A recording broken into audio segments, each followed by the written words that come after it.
pilots killed as private jet crashes during emergency landing in Dominican Republic. The pilot and co-pilot of a private Gulfstream G200 jet were killed after the aircraft crashed while attempting an emergency landing at La Romana International Airport in the Dominican Republic. The jet reportedly experienced technical problems shortly after takeoff and turned back toward the airport.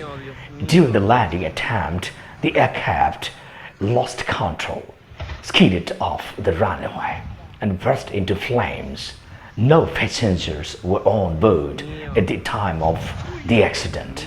Dominican aviation authorities have launched an investigation to determine the cause of the crash.